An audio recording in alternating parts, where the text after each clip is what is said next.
They said the Dillian Whyte versus Oscar Rivas upcoming fight in the UK from Matchroom Boxing is struggling to sell tickets. In the new reports, that's what's being suggested.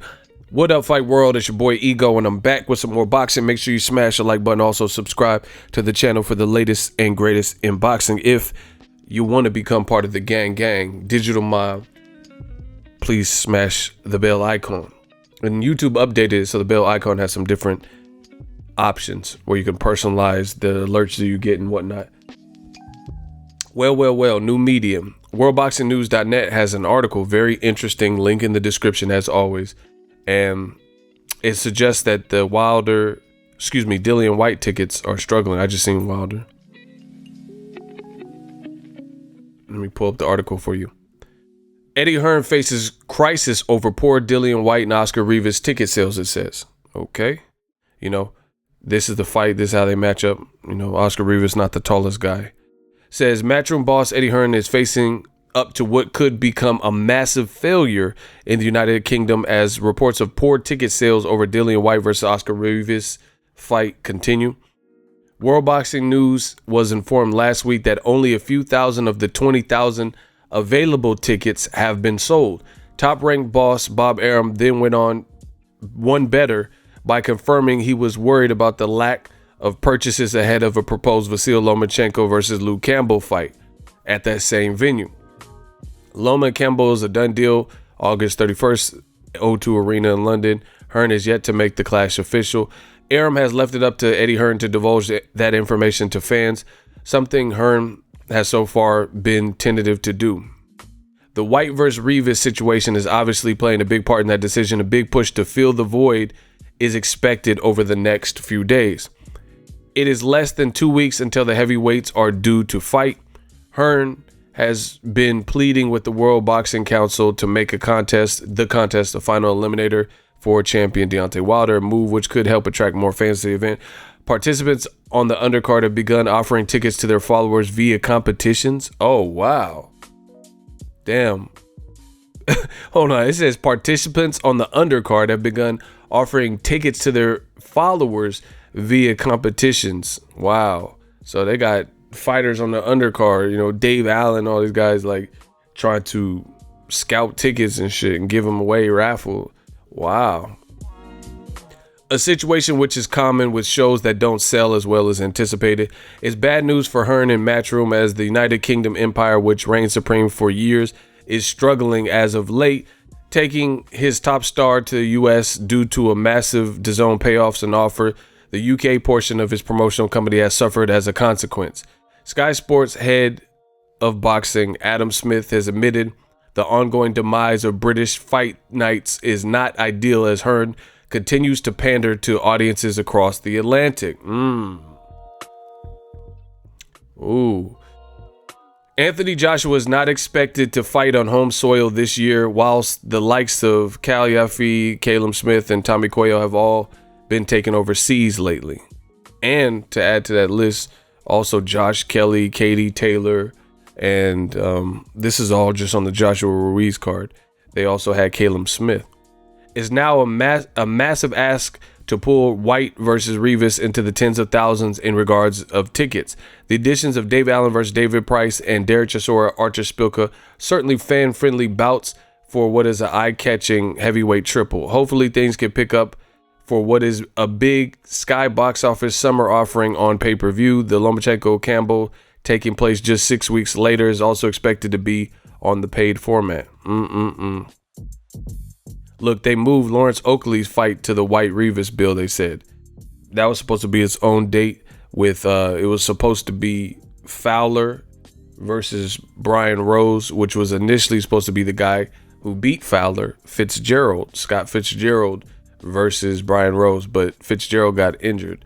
Man, it's crumbling, new medium.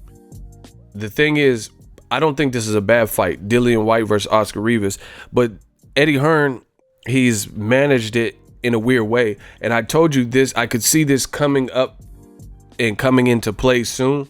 with the fact of, you got to look at it like this. And this, all boxing takes is a little bit of forward thinking. Eddie Hearn, UK promoter, started off in the UK. He tried another venture with DAZN. You have two different parties that have nothing to do with each other, that are kind of in competition and have different business models, value propositions, and different like mission statements and different audiences that they serve. And that's Sky Sports Box Office, Sky Sports, and DAZN. So Eddie Hearn, he's working with DAZN, and so far it was okay, but now it's getting to the point where DAZN's offering up money for fights like Anthony Joshua Ruiz, and they have their own, like, they don't need TV or whatever, they're doing their own, like, they don't need time buys and stuff like that. So the bottom line is this: DAZN has a former ESPN worker at the helm of it, and some other guys, you know, Markowski, all these other guys, right? They have different mission statements and values. They're trying to break ground and become popping and successful in America. DAZN is not available in the UK as of right now. So that becomes a problem, because what DAZN wants is Anthony Joshua, Andy Ruiz, and they wanted it in America. I don't know what's up with the rematch, but that's where they want it, and that's where they're gonna, you know, have pay the site fees and all this shit and spend the money for. Sky Sports, that affects them because they had to put Joshua Ruiz on pay-per-view, but it's at an unpopular time for the UK, because I live in Cali, so the UK is like 8 hours, I think 8-9 hours ahead of me, ahead of my time. So that's pretty significant. Like, it could be, yeah, it's just, like I said, it's like 8-9 hours. Let me check. I could check. You know, I'm not going to do all that. It's like 8-9 hours ahead of me. So the bottom line is, when people are watching certain fights that take place in America, like Joshua Ruiz, and, like, you know, to see all their other guys, they're staying up past 2 a.m., excuse me. They're staying up late at night, 2 a.m., 3 a.m., 4 a.m. to watch these fights.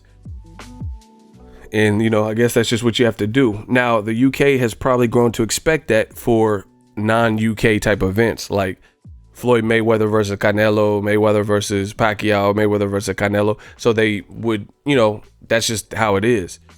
Or like occasionally like Mayweather versus Ricky Hatton or something if he fought a guy from the UK.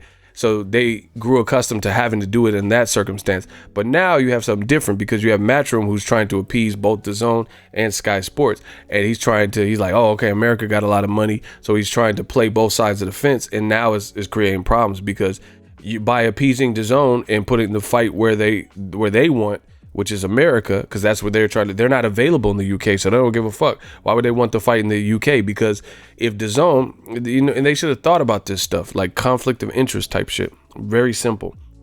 Put it this way. If Joshua Ruiz is on DAZN, I don't know, you know, it could be on PBC some kind of way. It depends on what they had in the contract and what they negotiate. If DAZN, let's say they pick up the fight, Joshua Ruiz Part 2. They're talking about in New York or in the UK. If it's in the UK, then for DAZN, it's going to come on really early, 3 p.m., 4 p.m., 5 p.m., which is not considered the prime time for boxing in America. Usually you have to wait for main events till like 8 p.m. Pacific time. You get what I'm saying? So Eddie Hearn's in quite the predicament, because he has two different people that he has to try to appease, plus the fans.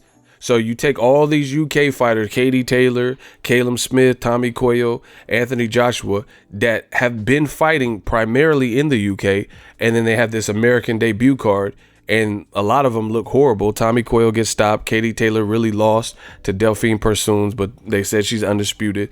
Caleb Smith looked good, but he was in against a middleweight at super middleweight. And then Joshua, of course, loses. So that really helped to hurt the ship. And this is what Eddie Hearn said he wanted. He says, in me, go ahead, in me, in my ship, knock Joshua out. And you see Joshua was the glue. You know, he was the people the name that people could believe in and got behind. And then when he lost, it kind of disrupted other things, because AJ, he took along, it is like he took other things with it. He already beat Dillian Whyte. Now Dillian Whyte has to be his own man. He's come up somewhat since his Joshua loss, but now he's trying to be a main. They're trying to make him a main eventer. You get what I'm saying? So now he has to be his own man. We don't know. I don't know. There's just a lot of stuff they could have done differently. But if the fighters on the undercard are being given tickets and they have to, have sweepstakes and raffles and stuff for the fans, that lets you know that ticket sales aren't moving well, And Eddie Hearn really dropped the ball with Joshua losing. Now, obviously, you can't give Joshua a skill set or a chin or stop a loss from happening. But one thing that Eddie Hearn clearly could have done is when Gerald Miller failed the drug test, he could have put him in there with a Matchroom fighter. So at best, if Joshua were to have lost that, which is not a given, but if Joshua would have lost to Michael Hunter, Usyk, Dillian Whyte, if he would have put them in instead of an Al Heyman fighter, at the very least, it would still be a loss for Joshua that he would have to try to get some get back, but you would still keep the belts in-house. He let the enemy, the competition, get the belt and reap all the benefits, because this just goes to show you underestimate no one. They didn't think Andy Ruiz was the guy that could beat, you look at him, they thought he a little pudgy bastard. He'll give him a couple cool rounds and then Joshua will figure him out. But this created so much turmoil. And then now all of a sudden, after Joshua loses, you see Eddie Hearn, who's putting more emphasis on the career of Dillian Whyte and, speaking out about having to sue the WBC, because he has to make up ground and he has to come to the realization that, if AJ loses again, his career is going to be in shambles, especially if he loses worse or the same exact way. You get what I'm saying? And then now you have to go back to the market that you somewhat abandoned, trying to get money elsewhere. They said, this American takeover. So he's like in between two regions. He's from the UK and they've been putting on UK shows, but then you've been trying to bring a lot of fighters over here for some DAZN shit, and then now you're expecting people to pay for pay-per-view for Dillian Whyte, Oscar Rivas, which is a solid fight, but is it a pay-per-view worthy fight? I understand pay-per-view is cheaper in the UK, now you have to expect the people to shell out money for this, which is, I don't know what the ticket prices are, but this is the event. As far as the other fight, like Dave Allen, Dave Price, what does that really mean to the heavyweight division? Can they beat Wilder? Can they beat Tyson Fury, the winner of that fight? Probably not. So you're really going for the main event. So, between fights falling out and injuries and fight cards being canceled with Matchroom, Joshua losing, Katie Taylor, the perception that she really lost her last fight, it's looking ugly for Matchroom, and they're getting to a point where they probably have to restructure to some kind of capacity. Eddie Hearn has kind of overstayed his welcome and burnt bridges with American media and American fans to a degree where they're like, man, people just over it. Joshua had a lot of diva-like behaviors, and then now we're seeing new blood. Andy Ruiz is talking about fighting Joshua again. He's not complaining nothing. Wilder's talking about fighting Ruiz. Wilder's talking about fighting Fury. Fury just came out today and said the rematch with Wilder is already scheduled.